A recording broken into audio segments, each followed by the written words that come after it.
Brothers and sisters, for years I have gotten much feedback from Muslims where I've given talks. People have written me letters, and usually the things that people say to me, they affect me in one way or the other.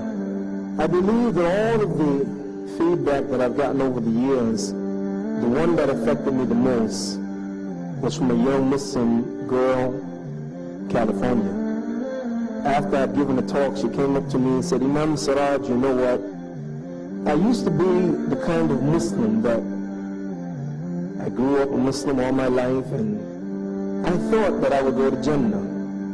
I thought for sure I would go to paradise. And then she said she heard a lecture by one of the imams in America, and she said after she heard his lecture, she started crying and said, you know what? If I don't get my program together, I'm going straight to hell. How many of us think we got it together? How many of us take for granted that we will go to Jannah?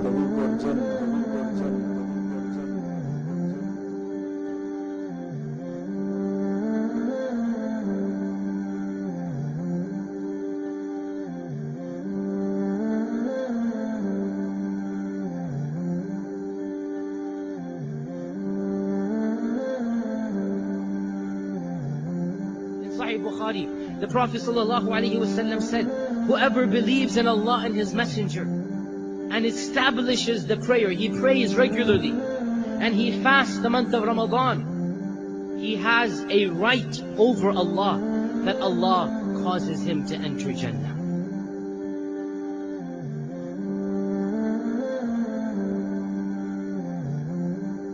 Even those of us who sit here think that we go to Jannah, what's the possibility that we go to Jannah with no punishment at all? If of this whole large ummah, 70,000 of them will go to Jannah with no accounting and no punishment, then what about the rest of us?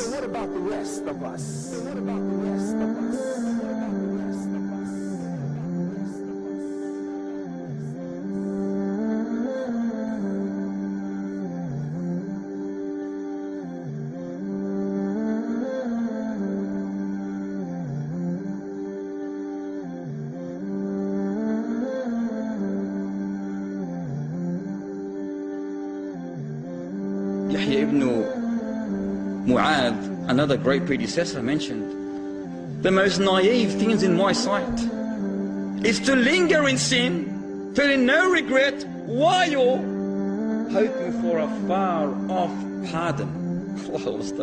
You know, people commit sin. They linger strongly, severely in sin, yet there's no remorse. They don't care. They think, all right, not a problem. It's become easy for them. It's light. It's a norm for them.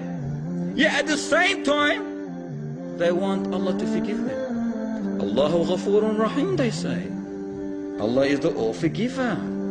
Don't be extreme, don't be hard, commit sin, Allah will forgive you. But they never remember, وَهُوَ شَدِيدُ الْعِقَابِ. The most naive things in my eyes is to hope to get close to Allah Ta'ala, as this great man mentioned, without doing any good deeds, awaiting for the harvest of paradise with the seeds of hellfire. Contrary, contradiction. It can never happen.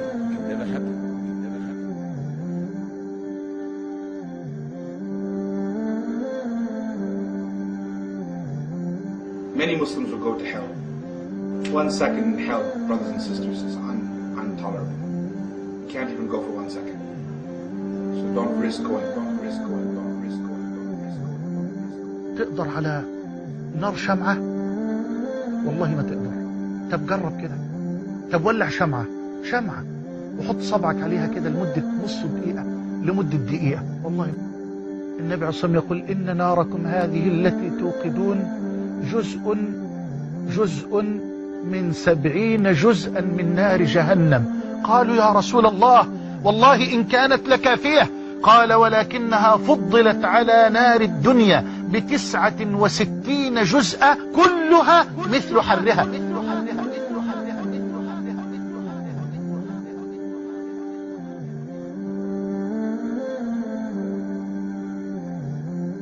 know why? Because nobody can earn Jannah by their works alone. As the Prophet ﷺ told his companions, and they said, even you? He said, even me, unless Allah envelops me with His rahmah, His mercy. Envelops me with His rahmah, His mercy. Envelops me with His rahmah, His mercy. And I remember reading that Imam Bukhari rahimahullah, he used to say, oh Allah, I know that I have done nothing in your cause. Oh Allah, this is Imam Bukhari rahimahullah, a person who was so righteous, who used to pray 2 rak'ah istikhara with every hadith he used to write down. And what a righteous Imam he was, how much hadith he had memorized, how righteous he was. He died as such a righteous Muslim, a scholar. How much of the ummah, billions of people all benefiting from the hadith that he had collected. This is the same Bukhari who used to make dua to Allah subhanahu wa ta'ala at night. He used to say, oh Allah, when he wrote this hadith down about Allah subhanahu wa ta'ala's mercy, when he would take out from Jahannam those people who had done no good. At that point, Imam Bukhari used to say, oh Allah, I know I have done nothing in your cause. Oh Allah, I know I have done nothing, Ya Allah. I'm thinking and I cannot think of anything that I've done which is significant, oh Allah, to deserve your mercy. Oh Allah, please, oh Allah, take me out of the fire. Oh Allah, please take me out of the fire. Oh Allah, please include me from those people that will be taken out of the fire in your mercy. Yani this is this righteous Imam making dua to Allah subhanahu wa ta'ala, knowing that Allah subhanahu wa ta'ala would be so strict in punishment and so severe in His accounting that subhanallah, perhaps he will not, even this Imam might not escape punishment. And look at the fear and the taqwa he had in his heart, and he used to make dua to Allah, oh Allah, I know I will not escape the Jahannam, and so please, with your mercy, from that group that you take out from Jahannam, please include me in that group, Ya Allah. At least please include me in that group. So are you of those people, my brothers and sisters in Islam, who you think that you have guaranteed yourself Jannah? Be like this Imam and have taqwa and fear of Allah subhanahu wa ta'ala. Be like this Imam and have taqwa and fear of Allah subhanahu wa ta'ala. In my conclusion, be humble. Why? Be humble because number one, it's Allah's mercy, in addition to your works, that He give you the gift of Jannah. Number two, be careful, because Allah has a way sometimes of turning things around. If you saw me 23 years ago in the Nation of Islam, and some did, yo, mushrik, you brother in the hellfire, you brother, you're not following the Quran and the Sunnah, and they were right. But Allah subhanahu wa ta'ala was merciful, allowed me into His deen, was merciful. Allah helped guide me into Islam, so I became Muslim, alhamdulillah.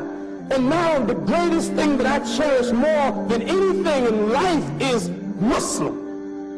There's nothing better to me, more loved by me than my Islam. Nothing more loved by me than the fact that Allah blessed me to be Muslim. And I love to get up, to make prayer to Allah, to fast in Ramadan, to read the Quran. I'm thankful to Allah because I know where I was. I'm thankful to Allah because I know where I was. You hear me? I know where I was. Some of you are blessed, never had poison your body with alcohol, or some of the things that non-Muslims do. I was there. I was in the dunya, and some of you now thinking to run back to go or run to the dunya. And many from the dunya running to Islam. Now some Muslims now run to the dunya as we run to Islam. Allah is the friend of those who believe. He takes them out of the darkness and He guides them into the light. But shaitan takes you from the light and take you to the darkness. So one day you can be this close to Jannah,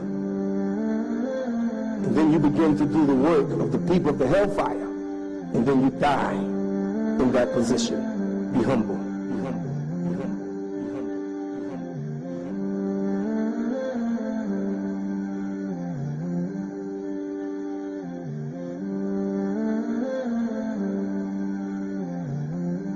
And finally, I say this to you: be humble, because guess what? Because all that you do for Allah can be taken away, and you become muflis. You know what a muflis is? A Prophet ﷺ asked the companions, do you know what a muflis is? A muflis is a person who becomes bankrupt. He said, yeah, a muflis is a person who has no money and no property. He says, a muflis among my ummah are those who will come on Yom al-Qiyamah with salat, with zakat, with siyam. All of this you will come with on Yom al-Qiyamah. Look Allah, look at all I prayed every day. Look at all this I did. All the tahajjud I did, all the zakat that I did, a mountain of zakat. But, shatama hadda, you curse this Muslim. You beat this one, you stole from this one, you murdered that one. And on the day of Yom Qiyamah, Allah will take your good deeds and give it to that person that you backbited. Come on, think with me. Think, man, tongue, think. You get up from Salah and you backbited some other Muslim. Don't you know you're going to have to pay him on Yom Qiyamah? Well, I got me a few dollars. You ain't paying no dollars on that day. Paying with your deeds. So you think because you have a different understanding, your understanding is better than his? You think you have a right to step on somebody because they don't understand how you understand? You mean to tell me because I don't go to your masjid, I'm not in your madhab? You think you have the right to talk about me, I have the right to talk against you? You think because I'm not the same color as you, or I don't speak the same language as you, that I have the right to talk about you, you have the right to talk about me? You think because we don't have the same gender? I say, you know what? Be humble. Be humble. Some of you sitting here right now are the best of Muslims. Better than me. Wallahi. I think you sitting there, many of you are better than me. You have more taqwa than me. You have more knowledge of Quran than me, more Arabic than me, more history than me, more eloquent than me. I will lie, I believe most of you. Better than me, much better than me.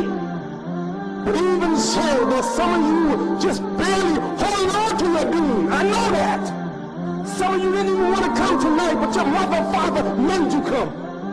Some of you are hanging on the threads to your Islam. Some of you have been selling drugs. Some of you take drugs. Some of you commit fornication. Some of you had an abortion this last week. I know that. But even so, I still love all of you. Let me tell you why. Because Prophet Muhammad ﷺ said, "Al-mu'minu qawiyyu khayrun wa habba ila Allah min al-mu'min al-da'if wa fi kulli khayr." Al-mu'minu qawiyyu, a strong believer, khayrun wa habba ila Allah, habba ila Allah, more loved by Allah, more loved than a weak believer. But there's good in all of them. So I know some of you are weak, but you got a little piece of Iman.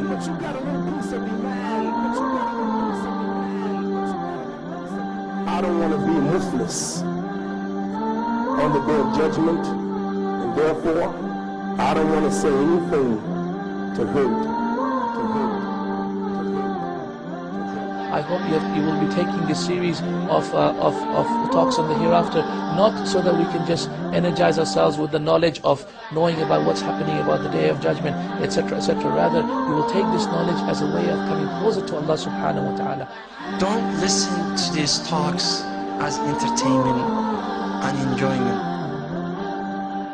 If I'm a believer today, I ask Allah subhanahu wa ta'ala to keep me on Surat al-Mustaqim and keep you and us on Surat al-Mustaqim. Keep us on Surat al-Mustaqim. Keep us there. If we're there, keep us there. And if we're not there, bring us on Surat al-Mustaqim. Surat al-Mustaqim.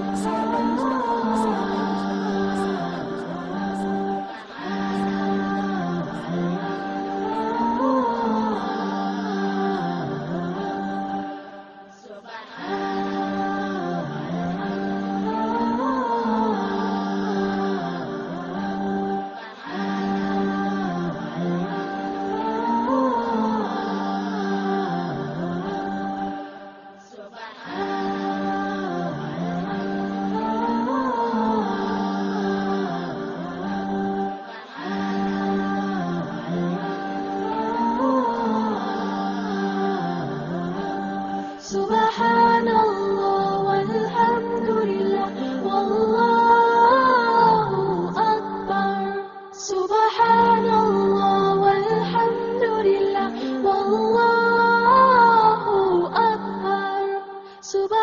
سبحان الله والحمد لله والله